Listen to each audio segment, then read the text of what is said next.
Hey guys, it's Katura, and patch notes are out. You can see them in game. I wanted to go over some of the things we can expect tomorrow after maintenance, so let's get right into it. So again, maintenance is tomorrow, and depending on your time zone will depend when it starts. With us in the US, it's sometime in the afternoon, depending on if you're East Coast or West Coast, and it looks like it will be 3 hours like usual. Of course, everybody is excited about the new limited card pool with the group counterspell and Severus Snape Companion finally for us. He's been available in TWCN, but now he's going to be available globally. And that's pretty exciting. This new card group counterspell also looks very interesting. This is the card banner. It shows Snape and the card as well as the Snape skin that's coming up. This is the little info card that you get about the background on it. And this is how it works. You'll have to cast it 4 times, and you can see each time it creates the line on the other side for the wands that you placed. Every time you cast it, it's going to cause a little expulsion that does some damage, and then the final cast is really where it's at. Once you have it placed down and you do your 4th cast with it, it will do a lot of damage. It stops the curses like the Protego Diabolica. I'm not sure, it might stop Group Raytheon Fire, which would be pretty awesome. And you can see it does quite a bit of damage, so I'll be very interested in how that does in duels. I am really happy because they added it where you cannot ban new cards for the dueling club when it's in the time limited card pool, which is really nice because you want to be able to take advantage of the bonus that you get for that first little bit where your card level is higher on it. So that's nice that it won't be able to be banned. And next, of course, we're getting the Snape Companion card. Like I said, it's been available in TWCN, but I'm pretty excited to be getting this companion. I think he looks really good. This is what the initial card looks like. You can see him with the does all around him. And then we have the skin coming, which is the Half-Blood Prince skin. And I think this looks pretty awesome. Depending on how much I like the companion, I might go for it because I have some keys saved up. But I really like the look of this skin. Now I apologize because this will be a very basic explanation. I've never played the Snape Companion or seen him played, but he casts a Protego spell that will last for 5 seconds. It will repel any units around him, and then he'll be doing damage with his Sectum Sempra as well as blocking projectile spells and projectiles from summons. That lasts for 5 seconds, and then after 8 seconds he will apparate and he'll do this protective spell all over again. This is down from 10 seconds that it used to be. They've buffed him a little bit. You can see it was 10 seconds, and now his protective circle is going to be 8 seconds until you can get it back. Of course, we're going to be getting some charms trials, and I will work really hard to get those out as quickly as possible to get some guides out for you guys. So just keep an eye out for my guides for the charms trials, but I wanted to go over balance updates.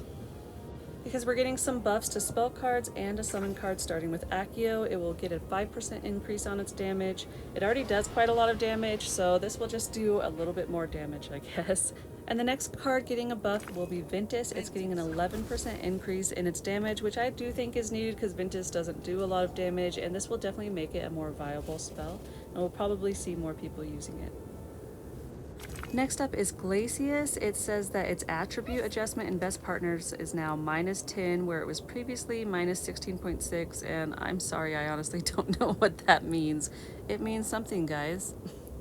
Now the buff I'm most interested is the Occamy Buff because they're going to be making it faster. Its damage interval will now be 3 as opposed to the 5.5 that it used to be, but most importantly, now when it damages an opponent, it will steal a movement card from them and give it to the attacker. So you can take away people's movement while gaining movement, and that's going to give a huge advantage. So I definitely think we'll be seeing this used a lot more. They'll also be giving a buff to the Dobby Echo, increasing damage dealt when you apparate. And then the Echo of Severus Snape, it says attribute adjustments for this Echo have been removed in best partners. I don't know if that's a nerf or a buff because I don't know what attribute adjustments means. I'm sorry. I think the translation is just maybe not going through correctly because it's just not explained very well.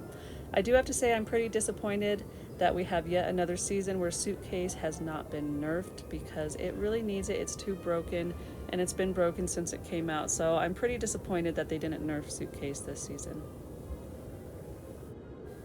Now we all know by now that we will be interning at the ministry, so that's exciting, but I did want to show that it does reiterate that the first Order's Attire free outfit will be available in the seasonal shop. You can see that right there at the bottom, that it will be available for seasonal shop currency, the first green version of the outfit. which, I mean, it doesn't look very green to me, it looks more brown, but this is the one that you can get for seasonal currency, and then it does reiterate that these other two will be from seasonal achievements. So it is pretty cool that we can get that one just with seasonal currency. I don't know how much it will cost, but it is free. Unfortunately, the patch notes don't say anything about a London map, so we might not be getting that. All it says for new areas opening up is the atrium and the Aura's office, and that another area will open up later in the season, so no London map yet. I do think that this is a preview of the Aura's office. You can see it definitely looks like a Ministry of Magic office with the paper airplanes, and so I think that's just a nice little preview that we got of it, and I can't wait to see what the atrium looks like as well. So not right after the update, but on the 15th, we'll be getting the Wizard's Warboard, and that's a new game mode that we can play. It says, put your strategic skills to the test with the Wizard's Warboard. Adjust your deck, arrange your forces, and watch as they automatically battle it out on the Warboard. Earn points through your strategic prowess and redeem them for an exclusive new background for your My Info page. Don't miss out on this exciting new feature. So I think this will be really fun. I hope there's more rewards than just a My Info page background, like hopefully gyms and other stuff. So we'll have to wait to see, but for now all it says is a My Info background page. So pretty excited that we'll finally have some new Evergreen Achievements, which are like the school achievements, to be added so we can start earning more stuff. I'll hopefully have some stuff earned already, I hope, but that's these achievements, not the season exclusive one at the top, but all the other ones: Magic Mastery, School Life, Forbidden Forest, and Dueling Skills should have some new achievements added to them, which I think is great because the game has been out for a while and definitely needs some more stuff to be able to earn.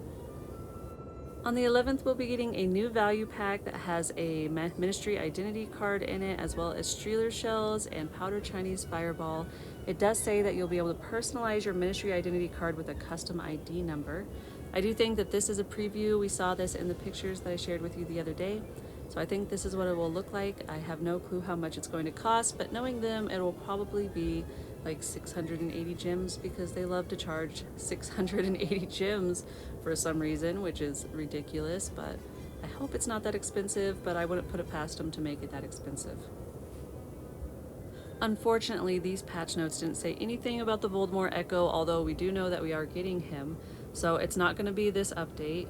We don't know if it's going to be in 2 weeks or in a month from the update, so not sure exactly when he's coming, although he is coming, just not right away, unfortunately. I hope you guys like this video, and I hope you're looking forward to this new season. I know I am with all these updates. I think it's going to be a really good season. What do you guys think? Let me know in the comments, and thank you so much for watching.